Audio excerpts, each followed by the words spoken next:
এরকম করে করে করে করে করে নবী বললেন, তোমাদের বাড়িতে যে স্ত্রী রয়েছে, যে মেয়েটাকে তুমি মোহর দিয়ে বিয়ে করে নিয়ে এসেছ, ওই মেয়েটার সাথে প্রেম প্রীতি যে করো, ভালোবাসা করো, ওটাও আপনার কিনা সাদাকার মতো নাকি?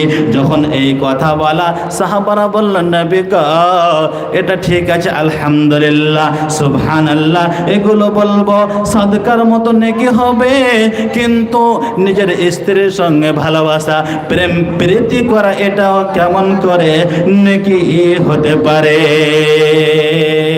এটা কেমন করে নেকি হতে পারে? নিজের স্ত্রীর সঙ্গে প্রেম প্রীতি ভালোবাসা যা করি আমরা, নিজের খাহিশকে, নিজের মনের আরমানকে মেটার জন্য করি, এটা কেমন করে নেকি হতে পারে? নবী তখন বলে দিলেন, আপনাকে বোঝাতে চাই ইবাদত কাকে বলে।